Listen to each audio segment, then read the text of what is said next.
Congratulations on your new Wix POS register.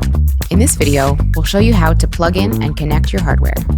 First, open the cover that is located under the main screen. Make sure to pull the cables from the hole at the bottom of the stand and through the plastic clip. This will help keep the cables organized.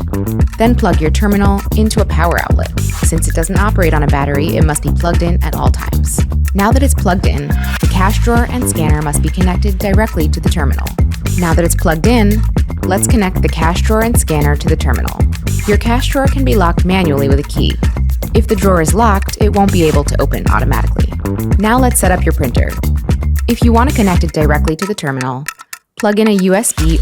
If you choose to connect it wirelessly, go to the Help Center and follow the step-by-step guide. Now that everything is connected, it's time to turn on the terminal. The power button is located at the back of the screen. Press the button for a few seconds until the screen turns on. Next, you'll be prompted to connect to your Wi-Fi network. Your terminal must be connected to Wi-Fi in order to operate. Once connected, you'll have to select your local time zone. Now you can log into your Wix account. When you log in for the first time, you must use the login credentials of the account admin or co-owner. Once you log in, other members will also be able to log in and set up their passcodes. That's it. Now you're all set up and ready to use your Wix POS register. Thank you for watching.